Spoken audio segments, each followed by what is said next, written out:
सगळ्या घटक पक्षांनी आम्ही एकत्र आल्यानंतर सिंधुदुर्ग जिल्ह्यामध्ये तर असं कुठलंच महिला नाही जे आमच्या महायुती होऊ शकणार नाही, एवढी ताकद आमच्या या महायुतीच्या सगळ्याच पक्षाची आहे. बांधवांनो, माझ्यानंतर सगळे प्रमुख नेते बोलणार आहेत, पण मी एक कार्यकर्ता म्हणून, आपला सहकारी म्हणून आपल्या सगळ्यांसाठी हा 2024 वर्ष हा फार महत्वाचा आहे. माझ्या अगोदरच्या मान्यवरांनी, आपल्या जिल्हाध्यक्षांनी आपल्याला सांगितलं आहे की बाबा आमच्या प्रमुख नेत्यांनी व अजितदादा पवार साहेब असतील, सन्माननीय एकनाथ शिंदे साहेब असतील, ह्या सगळ्या प्रमुख नेत्यांनी महायुतीमध्ये येण्याचा निर्णय का घेतला. आज सन्माननीय राणे साहेब मोदी साहेबांच्या बरोबर खांद्याला खांदा लावून आपला भारत देश हा महासत्ता कसा बनेल त्यासाठी दिवस रात्र सगळे काम करतात. आज गेली 10 वर्ष सन्माननीय मोदी साहेबांच्या नेतृत्वाखाली असलेला आपला भारत देश, या देशामध्ये फार मोठे बदल होत चाललेले आहेत. एक विकसित भारत म्हणून आपला देश आज अन्य महासत्तेच्या स्पर्धेमध्ये अतिशय गतिमान पद्धतीने पुढे जातो. आपण सर्वजण महायुतीचे कार्यकर्ते म्हणून जेव्हा या निवडणुकीसाठी लोकसभा असो आणि नंतर येणाऱ्या विधानसभा या निवडणुकीच्या निमित्ताने जेव्हा लोकांच्या समोर आपण जाऊ तेव्हा आपण आत्मविश्वासाने मतदारांना समजवलं पाहिजे, बोललं पाहिजे, विश्वासात घेतलं पाहिजे की आज आपल्या भारत देशाला मोदी साहेबांसारख्या नेतृत्वाची का गरज आहे. आज गेली 10 वर्ष मोदी साहेबांच्या नेतृत्वात असलेला भारत आणि 2014च्या अगोदर काँग्रेसच्या नेतृत्वाखाली सरकारमध्ये असलेल्या भारत देशामध्ये काय फरक आहे हे सांगण्याचं काम आपल्या सगळ्यांचं आहे. आज आपण हक्काने आणि अभिमानाने जेव्हा सांगतो की आपल्या या भारत देशामध्ये फक्त एकच गॅरंटी चालते, ती म्हणजे नरेंद्र मोदी साहेबांची गॅरंटी. हे आपण अभिमानाने लोकांना सांगितलं. आपण प्रत्येक आपल्या तालुक्यामध्ये फिरत असताना जे केंद्र सरकारच्या आणि राज्य सरकारच्या ज्या असंख्य योजना आहेत त्या योजनांच्या लाभार्थींशी बोलणं, त्यांना जाहीर करून देणं की आज आपल्याला जो हा लाभ भेटतोय तो आमच्या केंद्र सरकार आणि मोदी साहेबांच्याच मुळे मिळतोय हे जाहीर करून देणं हे आपल्या सगळ्यांचं काम. प्रभाकरजीने बोलत असताना मोदीजींच्या नेतृत्वाखाली असलेल्या सरकारने, एनडीएच्या आमच्या सरकारने गेल्या 10 वर्षामध्ये जे ऐतिहासिक असे निर्णय घेतले, या निर्णयाबद्दल आपण फक्त बोलतच राहायचो, कल्पना करत राहायचो. आपण आज आता जे 22 जानेवारीकडे आपण जेव्हा पाहतो, प्रत्येक आपल्या या देशातल्या हिंदू समाजातल्या व्यक्ती विचार करत बसायचं तर बाबा अयोध्यामध्ये राम मंदिर कधी होणार. असंख्य मोठे आंदोलन झाले. या 22 तारखेला जेव्हा अयोध्यामध्ये राम मंदिर उभं राहणार आहे, आपण कल्पना पण करू शकतो नाही असं काम मोदी साहेबांच्या नेतृत्वाखाली आपल्याला अनुभवायला भेटत आहे. हे काम मोदीजींचं काम. या 10 वर्षामध्ये सबका साथ सबका विकास हे ब्रीदवाक्य नजरेसमोर ठेवून समाजाच्या प्रत्येक घटकासाठी महत्त्वकांनी निर्णय आणि योजना घेऊन आमच्या मोदीजींनी त्यांच्या आयुष्यामध्ये परिवर्तन केले. या सगळे हे महत्त्वाचे निर्णय शेतकऱ्यांसाठी, कामगारांसाठी, बाळा बहिणींसाठी, महिला वर्गासाठी जे महत्त्वाचे निर्णय घेतलेले आहेत, या सगळ्या निर्णयांना लोकांमध्ये घेऊन जाण्याचं काम हे आपण आपल्या माध्यमातून पुढच्या 2 महिन्यामध्ये करायचं. कोणालाही भेटल्यानंतर आपण स्वतः त्याच्याशी वैयक्तिक चर्चा केल्याच्या पलीकडे आमच्या केंद्र सरकारने तुमच्या आयुष्यामध्ये काय बदल आणले हे सांगण्याचं काम महायुतीच्या आपल्यासारख्या प्रत्येक कार्यकर्त्याचं आहे. बांधवांनो, हे युद्ध आहे. आपल्या भारताला खऱ्या अर्थाने आपल्याला विकसित भारत म्हणून बघायचं असेल, भारतीय म्हणून आपल्याला जो अभिमान मोदीजीने आज विश्वामध्ये मिळवून दिलेला आहे.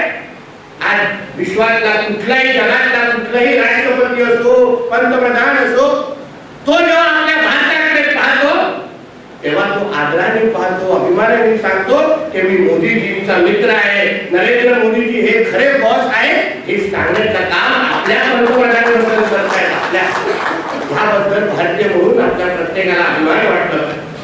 बांधवांनो, महायुती म्हणून आपण जेव्हा एकत्र येतो तेव्हा तुम्ही विचार करा, आपण एक ताकदीने अगर या जिल्ह्यामध्ये उभं राहिलो तर आपल्या समोर कोण आहे का? औषधाला पण कोण मिळणार आहे का? साध्या ह्या ग्रामपंचायतीच्या निवडणुका झाल्या तेव्हा तुम्ही पाहिलं असेल, अहो समोरचे जे काही विरोधक आहेत त्या विरोधकांना साधे उमेदवार पण भेटायला मारामारी होईल. शोधायला लागायचे, बाबा आम्हाला पॅनलला 2 तरी उमेदवार द्या, अशी परिस्थिती समोरच्या आपल्या विरोधकांची असायची. फक्त आपण जेव्हा प्रामाणिक पद्धतीने एक दुसऱ्याचा हात धरू, एक विश्वासाने हात धरू की नाही मी माझ्या मित्र पक्षाला कोणीही पराभूत करत असेल तर मी सहन करणार नाही, ही भावना जेव्हा महायुती म्हणून आपल्या प्रत्येकाच्या मनामध्ये येईल तेव्हा मी तुम्हाला विश्वासाने सांगतो, या पुढच्या कुठल्याही निवडणुकीमध्ये महायुती शिवाय दुसरा कुठलाही उमेदवार निवडून येणार नाही. एवढी परिस्थिती आपल्या या जिल्ह्यामध्ये निर्माण होईल. आणि आज कशी परिस्थिती, आज काँग्रेसची काय परिस्थिती आहे तुम्ही सांगा. राहुल गांधीजींची काय आज त्यांची कुठेतरी मणिपूरमध्ये ती भारत जोडो न्याय यात्रा तुमची सुरू केलेली आहे. आणि आजच्या दिवशी 55 वर्ष जे देवरा कुटुंब गांधी कुटुंबावरून निष्ठेने राहिलं, आज मिलिंद देवराजी आज आपल्या महायुतीमध्ये काही तासांमध्ये प्रवेश करतील. हा राहुल गांधीजींचं फार मोठं अपयश आहे. जो नेता आपल्या काँग्रेसच्या निष्ठावान कार्यकर्त्याला न्याय देऊ शकला नाही, तो भारताच्या जनतेला न्याय देऊ शकेल का? हा प्रश्न तुम्ही प्रत्येक नागरिकाला बांधून विचारला पाहिजे.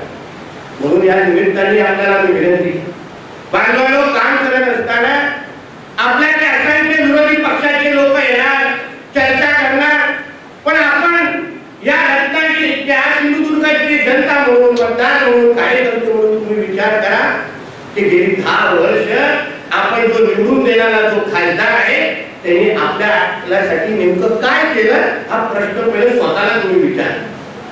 तुम्हाला उत्तर भेटतं का हे पहा. 10 वर्ष आमच्या या रत्नागिरी सिंधुदुर्गाला एक जे कलम केलं, काळा डाग जो लागलाय त्याचं नाव आहे विनायक राऊत. आणि हे विनायक राऊत हा डाग पुसण्याचं काम यावेळी लोकसभेला आपल्याला करायचंच आहे. हा संकल्प या निमित्ताने आपल्याला करायचा आहे. मग त्याच्यामध्ये कुठलीही तोडतोड करू नका. तुम्हाला फोन करतील, आम्ही दाखवतील, तुमच्याशी चर्चा करतील, तुमच्यावर मुद्दामून फोटो काढायला येतील आणि मग फोटो मुद्दामून त्या सोशल मीडियावर फिरवतील. पण तुम्ही निर्धार करा, तुम्ही निश्चित राहा नाही मी महायुतीच्या बरोबर कुठल्याही पद्धतीचा चुकीचं काम करणार, चुकीच्या जागे दिसणार नाही. निवडणुकीच्या काळात आपण स्वतःला काही गोष्टी सांभाळून पाहायचा. सगळ्या गोष्टी आपण करायला गेलो तर लोकांमध्ये आपल्याबद्दल संभ्रम निर्माण होत, अविश्वास निर्माण होत. याबद्दल या कुठल्याही गोष्टी तुम्ही करू नये एवढी विनंती मी ह्या निमित्ताने करेन. आमचे प्रभाकर सावंतजींनी सांगितलं या महायुतीमध्ये आम्ही मोठे भाऊ आहोत. मोठे भाऊ म्हणून त्या हे सगळे वाक्य त्यांनी वापरले. पण सावंत साहेब त्या पण किती करायचं ह्यालाही मर्यादा आहे, सहन पण किती करायचं हेही मर्यादा आहे. कुटुंब म्हणून जेव्हा आम्ही भाऊ भाऊ म्हणून आपण 3 भाऊ म्हणून जेव्हा आपण वावरू तेव्हा एक दुसऱ्याला सांभाळणं, एक दुसऱ्याला सुरक्षित ठेवणं आणि एक दुसऱ्याच्या अंगावर आलेला कुठलाही शत्रू हा माझा शत्रू म्हणून जेव्हा आपण समोर जाऊ तेव्हा निश्चित पद्धतीने आपल्याला कोणीही हरवू शकणार नाही, कोणीही हरवू शकणार. म्हणून महायुतीच्या आमच्या सगळ्या कार्यकर्त्यांना आता काय परिस्थिती बघा, खूप लोक मुद्दामून कोणतरी शिवसेनेत प्रवेश करणार, कोणतरी राष्ट्रवादीत प्रवेश करणार. का? कारण निधीची तडजोड आहे, निधी भेटत नाहीये. आमच्या मतदारसंघामध्ये तुम्हाला माहिती आहे, आमच्या इथे जो कार्यकर्ता भारतीय जनता पक्षाचा नसेल, महायुतीचा नसेल, त्याला या मतदारसंघामध्ये निधी भेटतच नाही. हे आमच्याकडे नियम आहे. मग किती बोलून द्या, आम्हाला त्याची चिंता नाही. आमच्याकडे नियम स्पष्ट आहे. तू बाबा आमच्या इथे प्रवेश कर, 24 तासात तुझ्या इकडे निधी मी आणून ठेवतो, नाही तर निधी पण दिसत राहत नाही. मग काय करणार? भारतीय जनता पक्षाकडे आणत नाही तर मुद्दाम त्या रस्त्याने आपल्या शिवसेनेमध्ये येणार, त्या रस्त्याने राष्ट्रवादीमध्ये येणार. आता आमचे गोपटे साहेब आहेत देवगडमध्ये, आमचे वेगळं आमचं पॅटर्न आहे. आमच्या ज्या देवगडच्या नगराध्यक्ष आहेत त्या शिवसेनेमध्ये प्रवेश केला असं म्हणतात, पण त्यांच्या दालनामध्ये उद्धवजींचा पण फोटो आहे आणि एकनाथ शिंदेजीचा पण फोटो आहे. वेगळं पॅटर्न आहे, शिकण्यासारखं आहे. ठाकरेजी असं होता कामा नये, केसरकर साहेब असं होता कामा नये, ही काळजी आपण घ्यावी अशी विनंती मी कारण का यामुळे लोकांमध्ये संभ्रम निर्माण होतो की नेमका हा कुठे आहे, हा कोणाचा आहे आणि मग आम्हालाच कळत नाही की निधी थांबवायची का द्यायची, मग हा अडचण आमच्या समोर होते.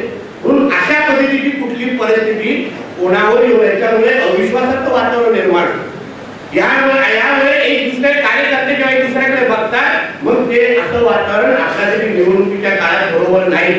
म्हणून या निमित्ताने परत एकदा आपल्या सगळ्यांना विनंती करेन की आपण एकजुटीने परत एकदा जसं आमच्या अजितदादा पवार साहेबांनी भूमिका घेतली, जसं आमच्या एकनाथ शिंदे साहेबांनी भूमिका घेतली, आपल्याला नरेंद्र मोदी साहेबांचे हात बळकट करण्यासाठी, राणे साहेबांचे हात बळकट करण्यासाठी, आमच्या देवेंद्र फडणवीसजींचा हात बळकट करण्यासाठी, आमच्या रोहित चव्हाण साहेबांचे हात बळकट करण्यासाठी आपल्याला महायुतीचं सरकार म्हणून एकत्र येऊन एक ताकदीने या निवडणुकीकडे पाहिजे एवढी विनंती आपल्याला या निमित्ताने करेल आणि इथेच थांबेल.